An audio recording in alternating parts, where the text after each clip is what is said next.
अर्चित कहिए। ईद और नवरात्रि के टाइम पर मैकडोनाल्ड्स और डोमिनोज के शेयर प्राइस क्यों बढ़ जाते हैं, बताओ। और बाकी I don't know. अरे क्योंकि वो फास्ट फूड बेचते हैं ना। अरे we were not talking about that kind of fast food today. We're talking about fast as in restricting certain foods from your diet नहीं for a certain period of time. ये cheating है, ये नहीं लिखा हुआ था, मुझे बोला था फास्ट करने के लिए, तो बचपन से ही मैं काफी फास्ट बोलता भी हूँ। ये तो अभी आके थोड़ा स्लो हो गया हूँ, अदरवाइज फास्ट है। तो आज हम सिर्फ फास्ट बातें करेंगे, ठीक है। ये challenge I think we should quickly introduce our guest before he runs away from us halfway through. Awesome, Not at the beginning, right? Yeah. हाँ, let's not just keep sort of grilling him like क्यों बुलाया, क्यों आपस में joke मार रहा है तुम लोग। All right, so we have today an amazing, awesome person, Ashdin Doctor. Ashdin Doctor is a podcaster. He runs another podcast on the same IVM network called Habitat Coach Podcast. So you can also will have his podcast as well in the show link, and I'm sure you must have heard him already. He's also a YouTuber. He runs awesome 180 Habit Coach YouTube channel, and that's why I said awesome guest we have, and founder of Awesome 180. His programs focus on following fundamentals, behaviors, sleep quality, nutrition, movement, de-stressing, hydration, breathing, basically mental health, physical health, सबके लिए सब कुछ इस दुकान में मिलता है। Ashdin, question number 1, is that why you call Ashdin Doctor? Because you do all such amazing things? So the lucky part is that I was born a doctor, right? So I didn't have to go through all that stupid stuff of, studying or anything. I got my title as I came out of my mom. Like, the best part is that. So doctor is my surname. Those things are for mere mortals. 5-7 साल पढ़ाई कर दो फिर doctor बनेगा, कितना मेहनत हाँ. So tell us, what is a habit coach? Like, how to define a habit coach? So the whole funda of habit coaching is to understand that everything that you do eventually over a period of time turns into your habits, right? Your habits are the actions that you do, the thoughts that you have. So if you can consciously choose those, you can consciously choose the way that you're going to be living your life. Very often we don't end up consciously choosing the way that we, like, especially because of on the podcast, the way we eat, the way that we eat gets handed down to us from our parents. We don't actually consciously choose on how we should be eating, what we should be eating, etc. So if we can get conscious about the actions that we take and the thoughts that we have, and those become our habits, then we can actually get the kind of life that we want. And the reason why it's called Awesome 180 is because I believe that you can have awesome lives if you start just creating these awesome habits in the way that you live. 180 is 180 days. So it was actually 180 days when I started the program, because I said 6 months, let's focus on these 6 fundamentals, one on each month. And I think 6 months is a good enough time to actually start seeing that change and creating that momentum in your life. Nice. And so there are people who also say like 27 days, something like that. 21 days. So 21 days yes. is that, and that's why all these 21-day challenges started during this lockdown, especially. Especially the first lockdown was 21 days initially. So everyone said, chalo, these 21 days, we will do yoga, 21 days meditation. The point is that this 21-day rule is absolutely rubbish. I've never seen any of my clients achieve it in 21 days. I've never seen anyone do it, because life gets in the way. So like you start off doing something, but then suddenly, you might have to take care of your kid who suddenly fell sick. You might have to go for a wedding. You might have to go somewhere. So you can't continue something for 3 weeks without interruption. So it's not necessarily something that's possible, but you have to understand it and understand that what we're looking for is consistency. So there are, different ways to approach this. And like I keep telling people, don't be in a hurry to create a habit. What you have to do is realize that this is going to be there with you for the rest of your life. So think long term and rest of your life and grow with the habit instead of saying, chalo, 21 days ho gaya, habit ban gaya, now I can move on. But I have always found it really, for the lack of better word, problematic. Because I have followed 21 days, like exactly what you said, 21 दिन हो गया, खत्म कहानी, फिर मैं ऐसे फैल के पिस हो गया. Exactly. Now party time, whatever you started with by this wayside. Commitment तो 21 दिन की थी ना, उसके बाद 22वें दिन की थोड़ी ना थी. Correct. So we're saying life की commitment. So I think most of us don't really see that long term. कि 21 दिन के बाद भी sort of, or maybe in another word could be like, life will begin after 21 days. I don't know. That could be one of the things. So the 21 days is a good way of just like throwing yourself into the deep end. If you do something hard, but the idea is that if you want to make it a habit, you can't do something hard for the rest of your life. So you have to then realize how to tone it back and do something easier that you can maintain for the rest of your life. You know what's interesting? You said that habits will last your life, but they could also go beyond your life. Like whatever habits you have, your children might by default imbibe them. Correct. So you're not just doing it for yourself, you're doing it for your future generations in a way. Absolutely. Archit, that's exactly what it is, because everyone blames their genes for the situation that they're in, right? Like, oh, I have genes because my parents were fat, I'm also fat. My parents had diabetes, I also have diabetes. What we don't realize is that we've not inherited the genes only, we've inherited the habits as well.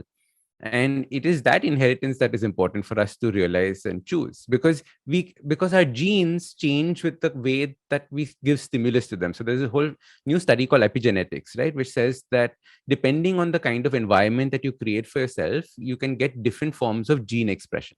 So it doesn't mean that you will get diabetes 100% just because 3 generations have been getting diabetes. You can choose to change it if you want. And that is the whole power of genetics. So never blame your genes, blame your habits. एक ही जो life में थी जिसको blame कर सकते थे, अब वो भी खुद पे रिस्पांसिबिलिटी लेनी पड़ेगी कि हमारे कारण है, हमारे जीन्स के कारण नहीं है क्या. Now Levi's and Pepe are so happy. हमारे I know they were like अब हम पे कोई blame नहीं करेगा. No more jeans blaming. No more jeans blaming. No more I am getting ripped tonight. That song, just in case Archit, if you didn't get the reference. वो वाला केला वाला. अरे वो केला वेस्ट साइड केला जिसमें केला बेचता है वेस्ट साइड सामने. बोलता है I am getting ripped jeans tonight. ऐसे कुछ बोलता है ऐसा. Oh. You spend too much time on Instagram, Sadaf, I think. ये हैबिट हो गई है गंदी सी हमारी.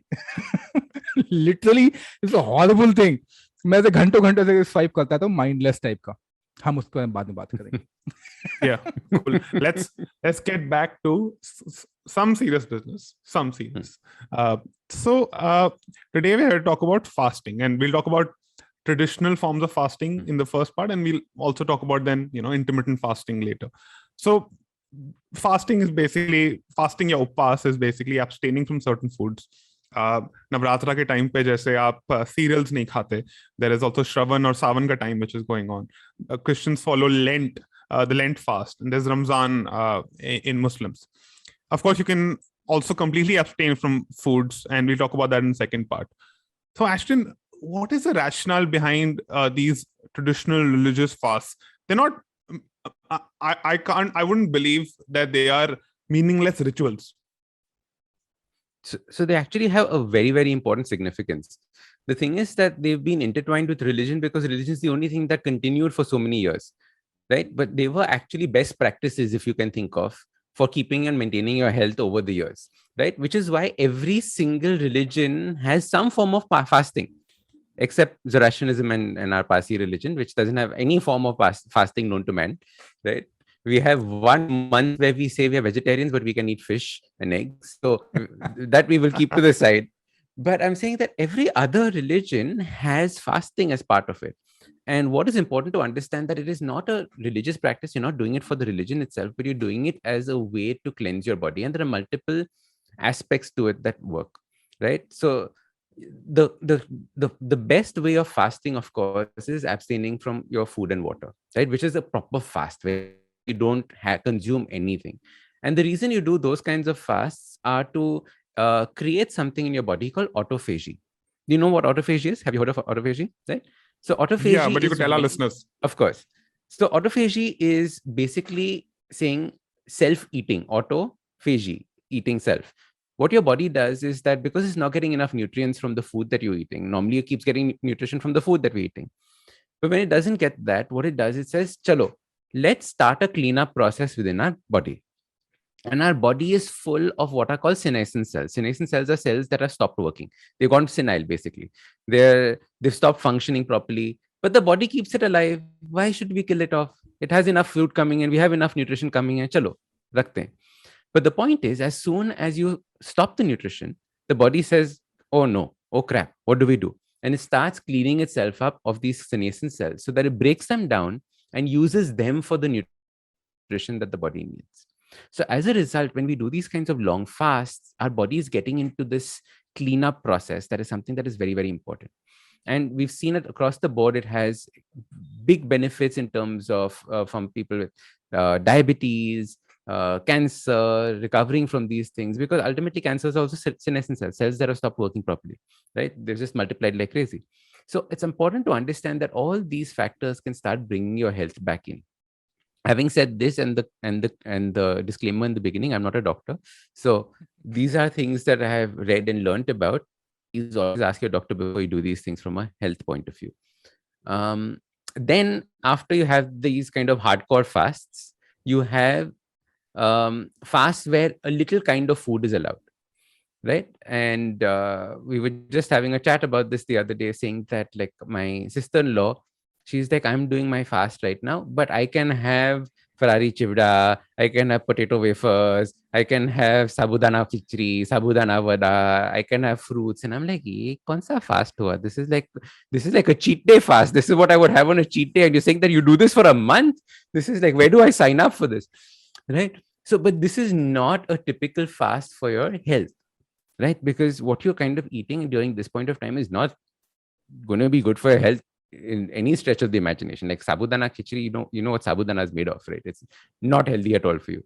It's basically starch, right? Like you're just consuming starch, you're consuming sugar. So it's important to realize that there are different ways in which you can make choices and tweak things around. Okay, it was a very long answer to your question, but I'm saying that there are formats of fasting, and even in the way that you do a proper food fast and a water fast, how you break it is very, very important. And I think that is where, again, we kind of end up making mistakes.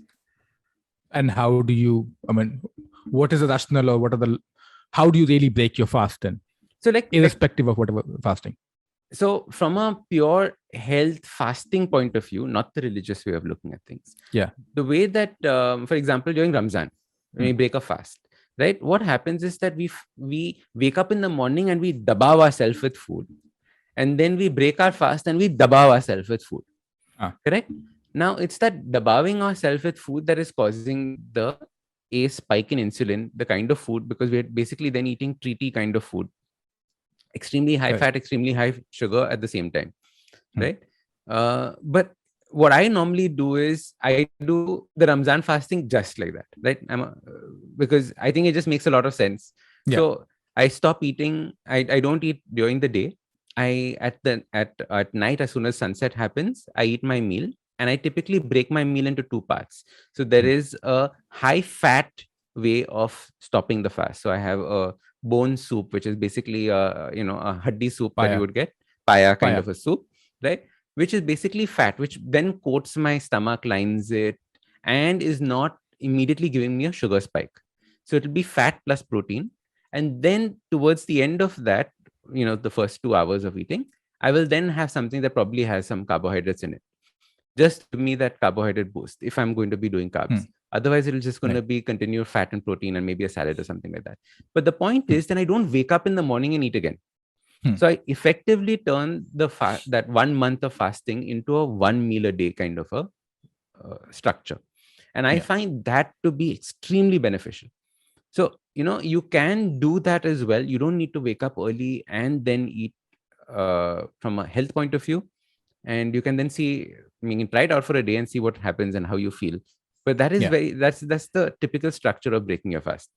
Yeah, and I think we've extensively spoken about how, or at least I have, about breakfast. And I think in our Nehari episode, we spoke about how the myth that breakfast is the most important meal of the day was manufactured by cereal companies. And it was meant for, breakfast was meant for industrial workers in Britain who had to go to work early in the morning and didn't really get a lot of food in the factories where they worked. And it was sort of labor intensive. So they had to fuel themselves early in the morning. But it's not meant for most of us who have desk jobs or who don't have to do a lot of labor.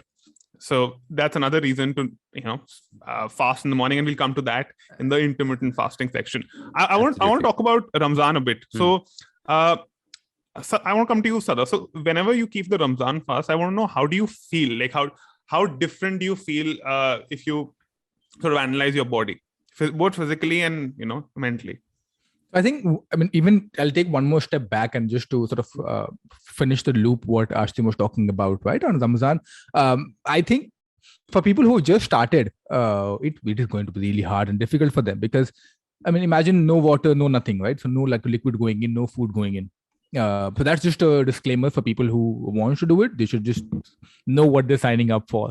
Now, and then I'll come back to what Ashdin was saying and how I have been breaking. I mean, the habit of eating what we eat during Ramadan fast, iftar as well as sehri. And when I'm saying what we eat, I mean strictly what we eat at home and not when we go out to, let's say, Bohri Mohalla or Purani Delhi. Not that food. I'll come to that as well. But I think, so for me in the recent past, which is, let's say, last 8-9 years, it has not been a religious reason why I fast. Of course, as a kid, it was religious reason because as a kid, you're not asking questions that why are you fasting, right? What Ashdin was saying, that religion is a big sort of reason for doing things. So as a kid, we were fasting. But now as an adult, I fast only and only for one reason, which is to put yourself in a discipline. And for me, that is not just fasting, but there are other things that you also forgo. Now, if we talk strictly about the food, I think towards the end of the month, if you have followed the diet or the food properly, you actually will feel lighter. In the first week, you will, of course, have all these withdrawal symptoms because what Ashdin was saying, that you don't have to wake up. At least if you're doing it for a religious reason, you'll have to wake up. So you are waking up in the night when 3:30, when the sleep is top notch, when you get the perfect sleep, right? So that's the time when you have to wake up, then all that. So you have the withdrawal symptom. Then when you wake up, you will have a chai or a cup of coffee, right? You're not getting that in the morning. So you'll like really feel dizzy and always like not in a really good mood, at least for a week. And if you're doing it properly, I have seen people because you're just not getting sleep properly. However, if you're doing all the things correctly in right format, I think towards the end, you actually feel light. You feel quite, I personally feel a lot of time when you are fasting, you feel more energetic. I don't know how it is connected, that if you forgo one of the meal, you feel much more energetic. I think because the body is not breaking down a lot of fat in your body, so you can then perform all the other activities and not being lethargic. So I personally, so that's in the recent time, I have only been fasting because of this particular happy feeling that I want to have, and also I want to reduce some weight, so I just do it. Now the second, sorry, go ahead, Ashdin. No, I was saying that the reason why you're saying you don't feel lethargic is very interesting. It's because you don't have a spike of sugar that takes place and a crash that follows afterwards. So that lethargic feeling is actually high energy coming in and high energy leaving suddenly. So it is that feeling that you suddenly get, which is why when you fast, you have this very continuous amount of energy throughout. Correct. Yeah, it's nothing like up and down, like going. Now, when it comes to the food part, and I've been not a single Ramazan has gone in last 4-5 years where people have not reached out to know about the Ramazan.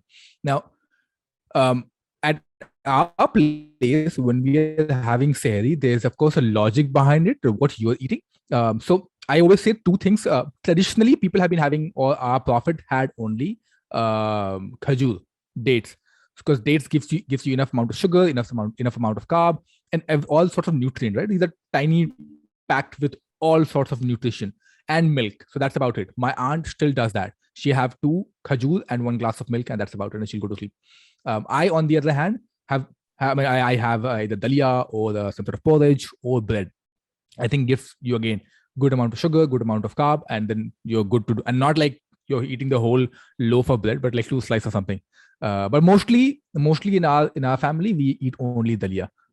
Also because easy to make and full of nutrition. It gives you sugar, dash, which lets you perform your work. And in the evening, it is what Ashdin was saying, right?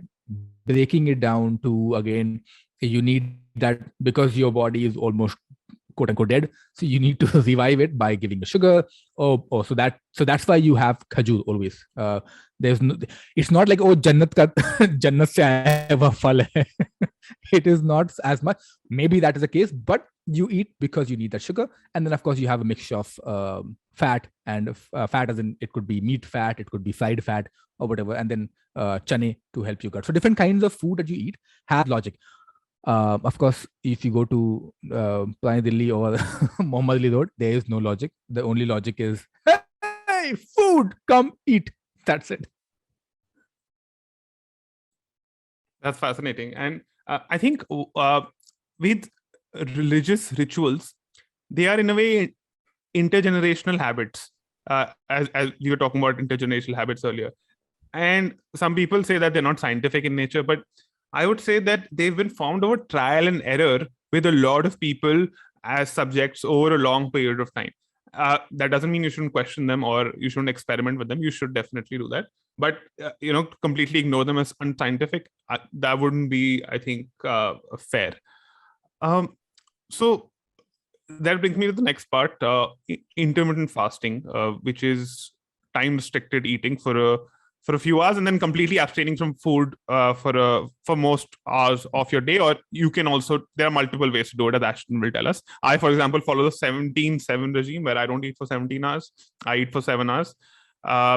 I typically skip breakfast. I've spoken about that. And I feel much lighter. I feel spiritually more enlightened, more mindful of what I'm doing when I'm not eating. And I also, I've grown up as somebody who used to eat for the purpose of, who used to eat for like when I was stressed, or it was my go-to thing whenever I had any issues in life. So it was hard to eat in moderation. So intermittent fasting took away that aspect of trying to eat in moderation, because you either don't eat at all, or in 7 hours you eat. Of course, you get all your macronutrients in, but you can eat more than you would if you ate the rest of the day continuously. So actually, I want to talk about a lot of people talk about the physical benefits of fasting. What are the mental and emotional benefits of intermittent fasting? Lovely. So the first thing is, like you said, that creating the sense of discipline, right? Because very often food is one of the things that we're most indisciplined about, because everyone's on a seafood diet, right? They see food, they eat it. That is the way that we go through life. So the thing is that discipline is what is the first thing that sets in. The second aspect of it mentally is, like what you were saying, the feeling of clarity that comes. What happens otherwise is that as soon as we start eating, all our or a large part of our energy goes in digestion.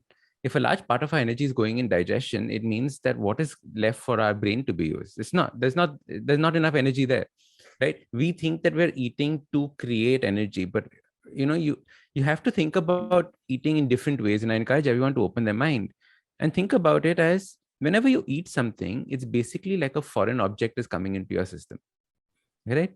Like how when you have a splinter that goes into your finger, right? Your body does every single thing that it can do to try and get it out of it as fast as possible, right? It tries to push out that splinter as fast as possible. There's inflammation taking place, all sorts of things take place. What we don't realize is that a similar thing happens every time we eat. The problem is that we do it so often, we think it's a natural process. It's a completely natural process. But the thing is that the body still goes through that reaction of foreign object has entered. Now get rid of it as fast as possible, which is why all of Ayurveda, for example, is all about digestion. They are obsessed with your excretory system. How fast can you poop, right?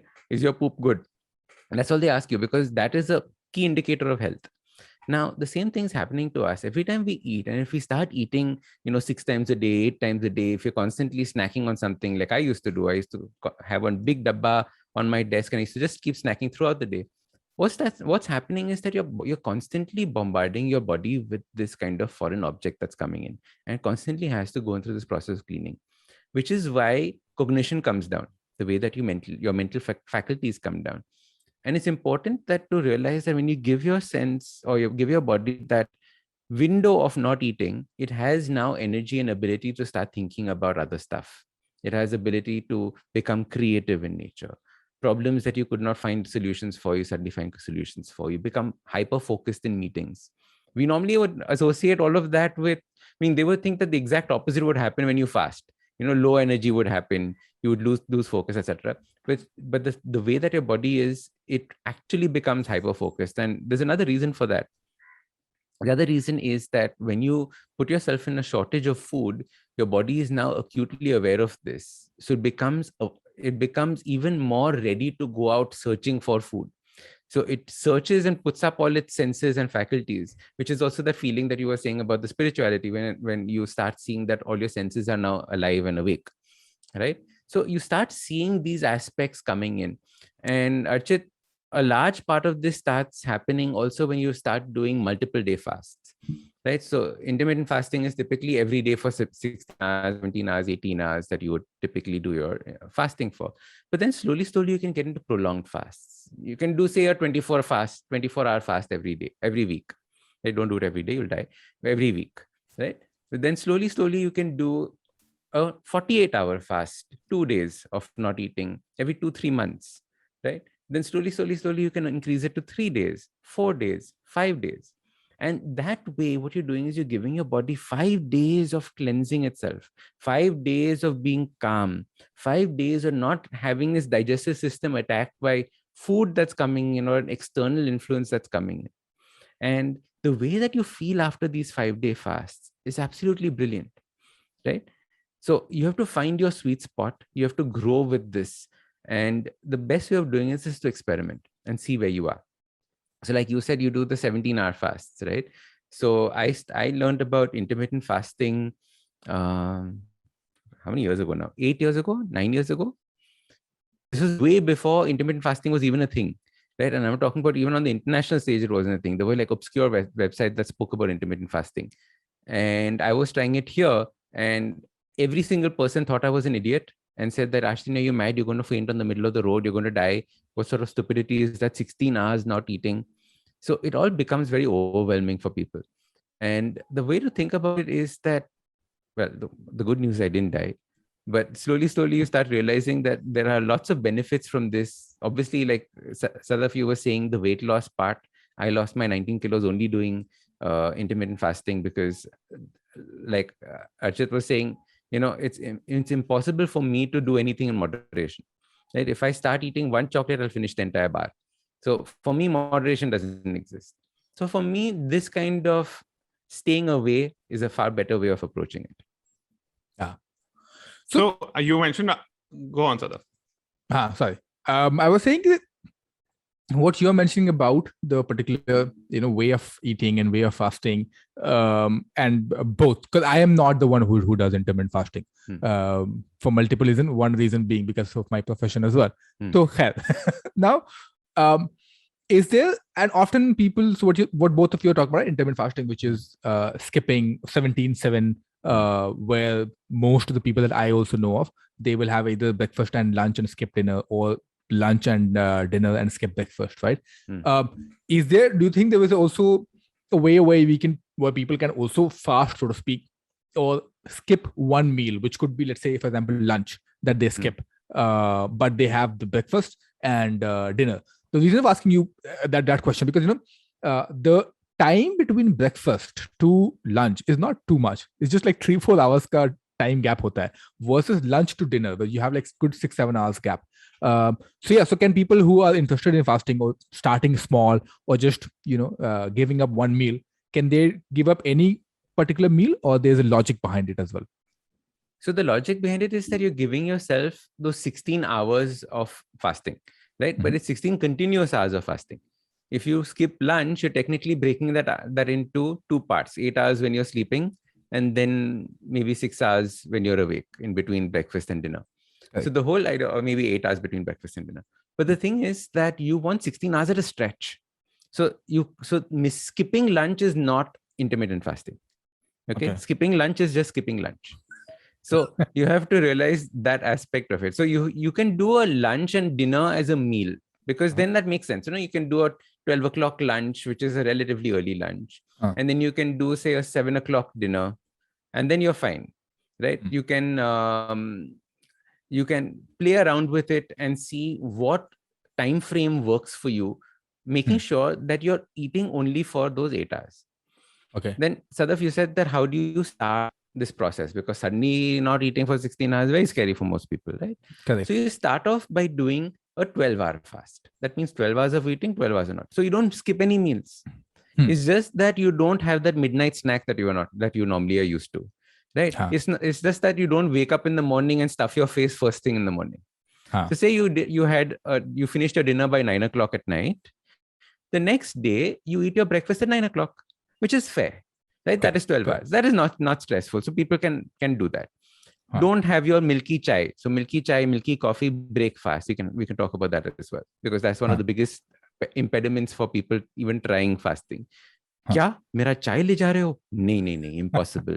मेरा चाय के बिना तो So as a result, काम नहीं चलेगा. I'll start fighting. My husband will leave me. All sorts of things, right? So as a result, you can't. I've heard all these excuses.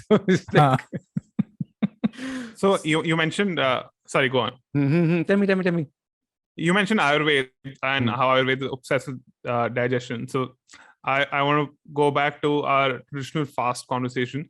A lot of the fast, like for example, Shravan or Savan, they're based on seasonal changes. So it's said that in certain seasons, you will not digest certain foods properly because of the weather and the atmosphere. That's one.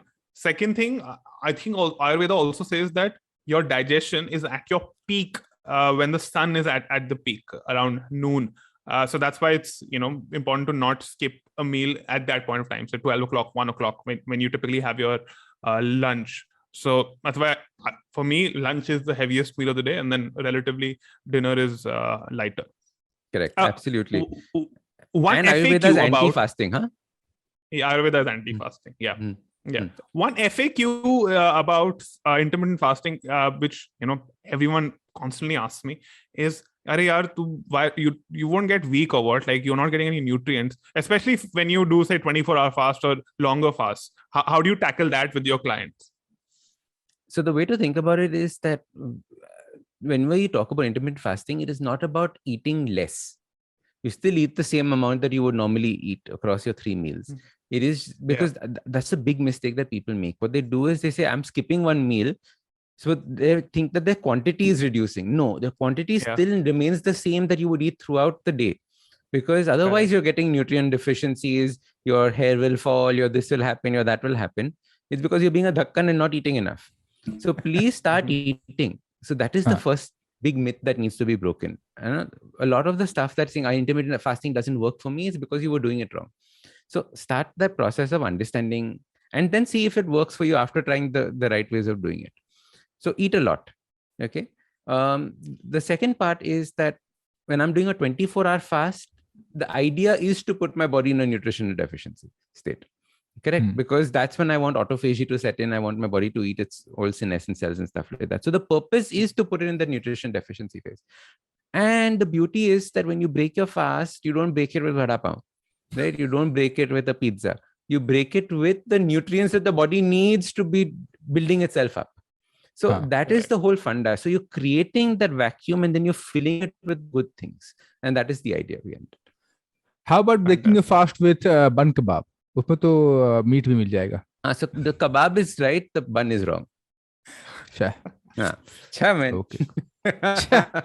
I was like, vada pav निकाल लिया आपने, चलो bun kebab से replace कर देते हैं. It's like people saying na bread butter is bad for you, butter is bad. Nice. So there's a nice phrase that says, don't blame the butter for what the bread did to you. Right? So it's the bread that's the issue, not the butter is good. Oh, I love bread though. I love butter. Oh, so I can have your bread. हमारी podcast में भी थोड़ा fast कर लेते हैं, थोड़ा break ले लेते हैं एक छोटा सा स्लो फास्ट वाला करते हैं अभी और फिर आते हैं ब्रेक के बाद. And we are back slowly और अब वापस से फास्ट बातें करते हैं. अर्चित साहब. हाँ जी. So I want to talk about fad fasting versus fasting as a lifestyle, right?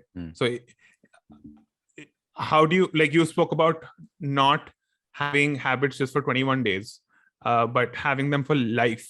So how do you deal with people who say that, I want to say fast for like say meri shadi aa rahi hai in 30 days, I want to just do the fasting for that shadi, versus following it as a complete lifestyle which has mental, physical, emotional benefits.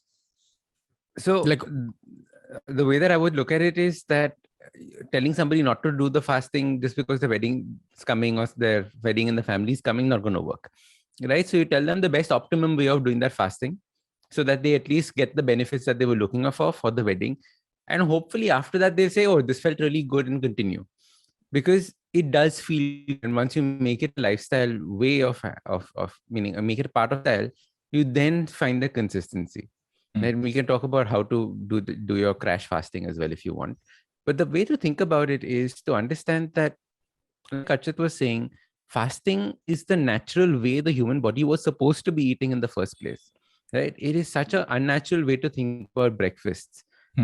Earlier on, breakfasts were eaten at 11 o'clock. Correct. Later on in the day, 12 o'clock, right? Because it was the first meal in an agricultural society. You started your day very early. You started your day at 4 or 5 in the morning because you had to tend to the farm and all of that. The only time you got time to sit down and chill was around 11, 12 when it became very hot. So you had to get under some shade, and that's when your first meal would take place. That has now started to the way that we think about food in the world that we are in. So I think it's important to realize that the natural way of eating is not to be constantly eating and your breakfast, etc.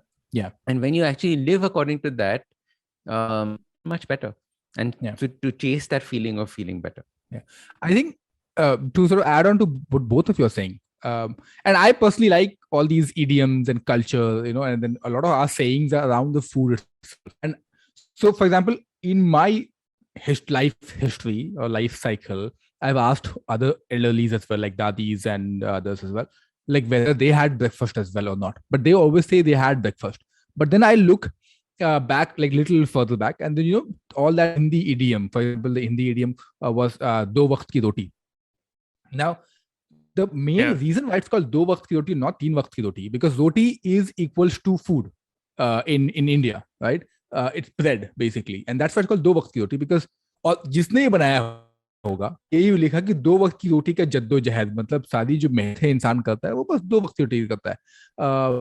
But I think my nani ke time pe they were having 3 waqt ki roti properly.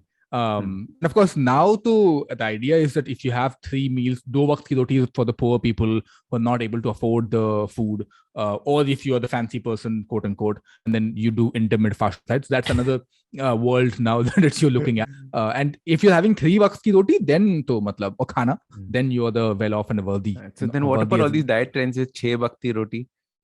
7 वक्त हाँ, की रोटी, ये 8 वक्त की रोटी, ये मेरे को समझ नहीं आया है. आई रिमेम्बर रिसेंटली मतलब पिछले साल मैं ना एक जिम में गया था, एंड एक तो lot of gym people are like gym dudes, gym trainers, they are just trainer, they know how to lift weights but not how to reduce weight.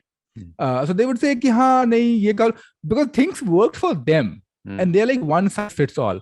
अब मैंने तो एक काम करो, सुबह 6 अंडे खाना, में बॉइल्ड चिकन खाना, चावल मत खाना, वो फलाना ढेमका ना, because it worked for them. And I think anybody who's listening, they should never listen to a gym trainer. वो अपने हिसाब से बता देगा. It will never, and that's why I think there's a reason why there's a proper dietitian in the market. उनको वो पैसे इसी के देते हैं to make a diet chart for you. Yeah, but so basically, and I like what when you're saying, right? These irrespective whether you call it a fad diet or like for example the military diet or GM diet, and then all sorts of things, right, where you want to fit in a sherwani or a lehenga or sharara, because sari to wrap around है, साड़ी का petticoat, yes, blouse is the blouse में आना है, हाँ blouse में अगर fit होना है तो so you do the diet, the crash course, and then reduce the weight. But what you think, like at least उससे ही तो starting तो हो रही है कम से कम. And then I'm going to connect that with what you said in the beginning, right, about the habit कि एक बार ये बन जाए 5 दिन की भूख हड़ताल, उसके बाद आराम से आप उसको continue कर दो. I do think many people do continue. I think people have to find the benefit there कि देखो फायदे तो हैं, irrespective whether you're spiritual, you are more woke, if that's the real word, or you see other benefits happening to your body. I think also the important thing, like what you're saying, is that it's very interesting to see culturally that there aren't too many words for breakfasts in the traditional languages, right? It's nashta. Nashta is technically a snack. Then we have tiffin in South India. Tiffin is again snack only. Like the word breakfast doesn't exist. So if the word breakfast only doesn't exist in the language, that means that dal mein kuch kala hai. Kuch to jhol hai. Also, I think the very word breakfast comes from the fact that fast. So the first meal is your breakfast, right? In literally it's the first Jab meal. Jab bhi karo, correct. And like Archit was saying, it's starting the industrial revolution. We're not in the industrial revolution anymore. Like it's not physical labor that we're putting in the mornings and all of that. Yeah. If you also look at the history of mankind, agricultural societies, as you said, Ashdin, have been there for a relatively short period of time compared to the history of man. For our history, we've been hunter in a way or foragers. In that kind of a society, you did not get food readily available in the morning. You didn't have, so you had to actually go out, pluck plants, kill animals, whatnot. And you might think, like a lot of people might think that, ye to bahut pehle ki baat hai, ab to hamari bodies change ho gayi hain. But that period is very long. So evolution is very slow. Like it takes a lot of time for our bodies to change and adapt to new surroundings. Anyway, that's because we're in the 2000s, right? It means that agricultural society existed, say, a few thousand more before that. So that means a total of less than, and we are talking about millions of years of hunter-gatherer versus a few thousand years of agriculture. I mean, the body doesn't change that fast. So we're still technically hunter-gatherers only. And the problem is that now we have a refrigerator at home. Imagine a hunter-gatherer had a refrigerator at home. Yeah. Life would have been different. He'll be dead. He wouldn't be here. and also, I don't know about you, Ashdin, and I don't know what you tell your clients, but for me, working out is, and especially strength training, is much better in the morning when I am fasting, counterintuitively to what some non-fasters might think. What is your opinion on that? I love fasted workouts. In fact, I can't do a workout after eating food. For me now, it's just like difficult. I feel so heavy to do that. And so there are two aspects to it. There is weightlifting, like you were talking about, and then there is fasted cardio. And these are two different concepts, right? And there is a secret third one, which is fasted LISS, which is low intensity steady state cardio. So typical cardiovascular is basically when the treadmill jogging that you do, or I went for a run in the morning, or I went cycling, where you're panting heavy and you're breathing like that, right? That is one form of cardiovascular exercise. But as soon as you get to that state of breathing heavy, what's happening is that you're now in an aerobic mode. That means your body is using oxygen for its primary energy need. When you do an LISS workout, which is low intensity steady state, what you're basically doing is saying, go for a walk, but go for such a slow walk that you are now not even thinking that you're exercising. You're not panting, nothing. And as a result, what happens on that walk is that you start using all the blood sugar, the glycogen that is stored in your muscles. So this automatically starts bringing down your sugar levels. And all of fasting is about managing the sugar level and managing something called insulin. Right? You don't want insulin to come up, and you want your sugar levels to come down as much as possible. Not if you're somebody who keeps having low blood sugar problems, but typically for most of us, right? And LIS is a beautiful way of doing this because it reduces your blood sugar while you're fasting. So you get the most bang for your buck in terms of fat loss, etc., using LISS in this context. The same principle applies when you're doing weightlifting, because when you're doing weightlifting, you don't get into the state of panting. Right? It's muscle exertion that takes place. So the muscle is basically getting fatigued, and that is where the glycogen gets used up. So it is the same principle as what's happening in LISS that's happening in your weight training, but with the added benefit that you're breaking down muscle and then you have to rebuild it as well. Awesome. That was, for me, that was really beneficial because I do like a mix of these yoga and then, of course, we are the fancy cult members these days. So I will make sure that all the SNCs and HRS are eaten yoga. I don't, but I prefer yoga in general. Because SNC में ज़्यादा हवा निकल जाता है इंसान का. What is SMC? SNC. Strength and conditioning. Oh, strength and conditioning. Okay. ये बताएगा जिम वाला इंसान. I know SNC. I never heard SNC. Okay, fine. SNC. Awesome. With that, Ashdin, we are on our last segment, which is the underrated, overrated, and favorite. Yay. So I'm going to make it a little twist here, which is I will ask you your favorite first, favorite fasting food. Which, of course, we know that you love aloo. You do realize that favorite fasting food means that you're not supposed to be eating anything during a fast, right? So Post. is like, Once you're fast. Fast breaking food. Fast breaking food. So either a nice buttery scrambled egg or a bowl of soup. Ooh. Lovely. And what is a soup? Like, I'm assuming that soup ke baad bhi you're having else, because soup is so like a bone starter. broth is a lovely way of breaking fast. So bone broth ke saath, uske baad, like a Parsee, so everything has to have eggs in it. So after that, eggs, so like 4 eggs, and then either like a salad or like a piece of chicken and some vegetables. Or like a proper nice meal. It's not like, matlab, you're not starving yourself ki nahi ab to ho gaya. No, you have to like dabao. You should like full tagra. Awesome. That's actually, Awesome. I mean, apart from all the spiritual, physical benefits, the best part about it is that you can dabao after you're done with your fast. And that is, I absolutely love that. Like, itna sochna nahi padta ki maybe I should eat like 2 eggs instead of 4. Maybe I should eat less. And people stop throwing away the yellow. The yellow is the nutritious part. Please eat your yellows. Public service announcement. If you're not having yellows, send them to me. ये इसका हम reel बना के डालेंगे, so that people should not throw away the yellow egg yolk. We'll send an address. we'll send it. हम उसका कुछ अलग से रेसिपी निकाल देंगे. And what is the underrated in general, not necessarily fasting, but what's your underrated food? It could also be from Mumbai. Oh, actually, let's make it more interesting. What's the underrated Parsi food? Sasni machi. You know what sasni machi is? I do. I mean, others might not. So typically in the Parsi wedding, there are 2 main fish dishes that are served.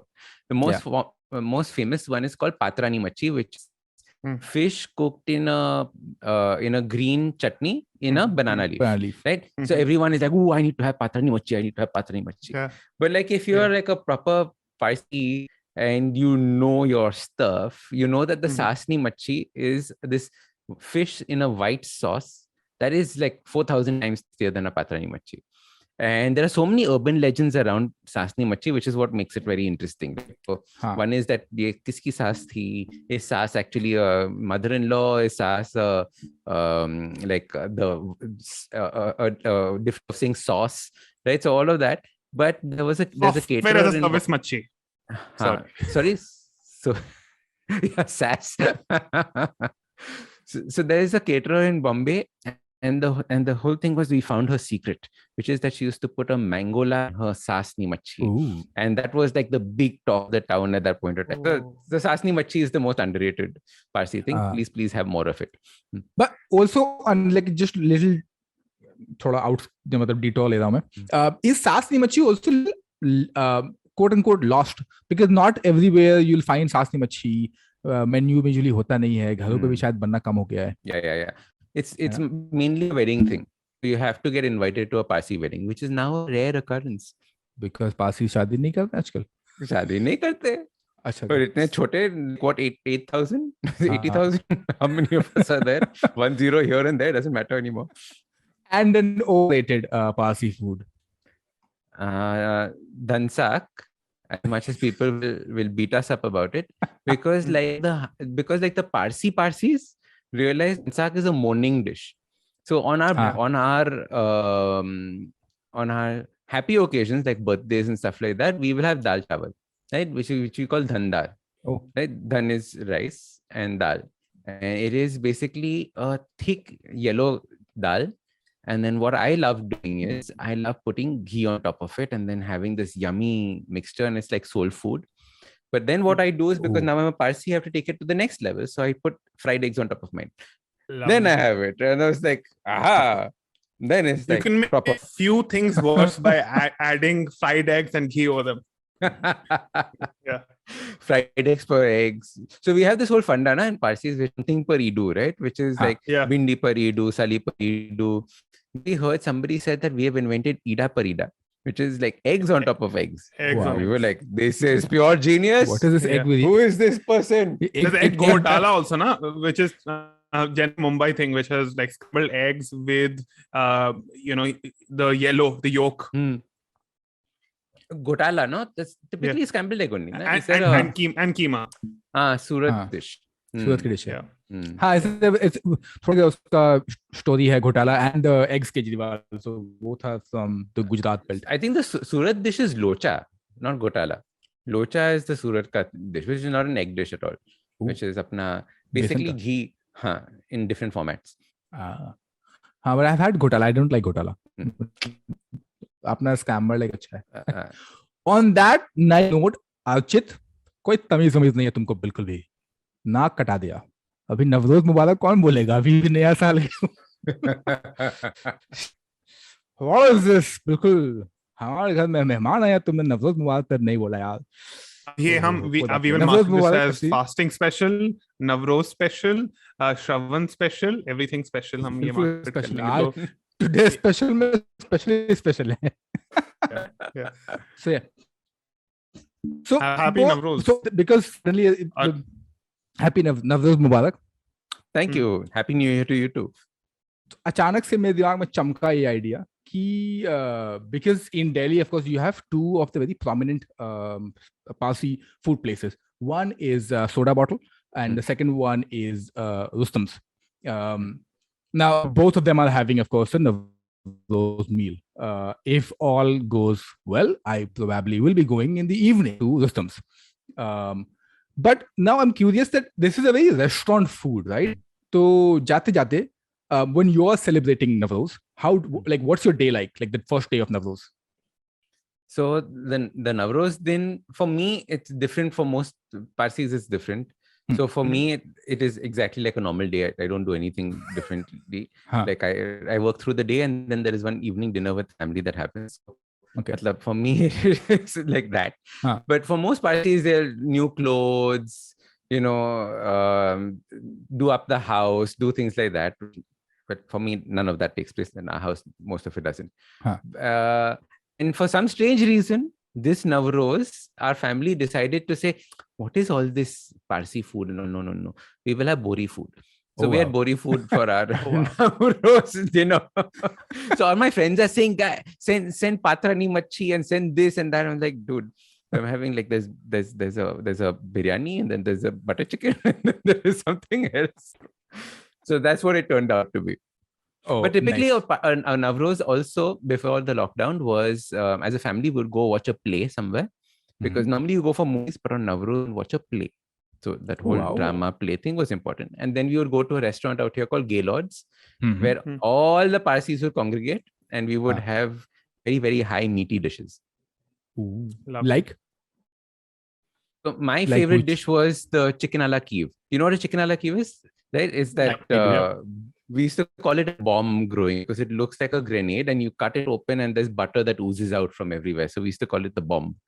And I love having that. It's one of my favorite things back on my childhood memories. It's what is known as continental food in India. Like before, actual European food came to India last 15-20 years. This was the, exotic period.